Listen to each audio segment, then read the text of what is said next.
তো হ্যাঁ গাইজ, তো সবাই কেমন আছো? আশা করি ভালো আছো, আর আমিও ভালো আছি।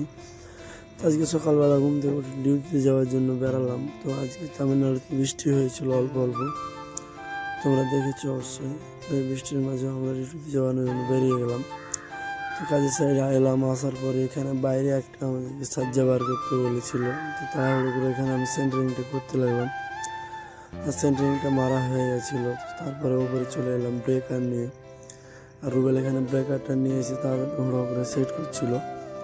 আর ব্রেকারটা সেট করার পরে আমাকে ও দিয়ে দিল, আর দেওয়ার পরে আমি এগুলো ঢালাইগুলো রড জয়েন করার জন্য ভাঙতে লাগলাম।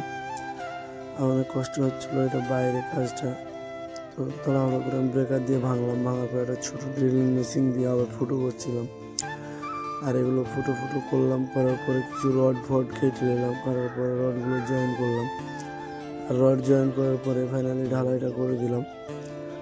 ঢালাইটা আমি একা ছিলাম, কারণ আজকে হেল্পার ছিল না। তো ঢালাইটা শেষ করার পরে আগে যে লিল্টনগুলো ঢালাই করেছিলাম সেগুলোর কাঠবাসগুলো খুলছিলাম আমি। তো আজকের ভিডিওটা এই পর্যন্তই বন্ধুরা। ভিডিওটা যদি ভালো লাগে তো অবশ্যই একটা লাইক কমেন্ট শেয়ার করবা, আর তোমরা আইডিটা ফলো করে থাকবা, তাহলে আমার নতুন নতুন ভিডিওগুলো দেখতে পাবো। তো ভালো থাকবা, সুস্থ থাকবা, আর আমার জন্য একটু দোয়া করবা।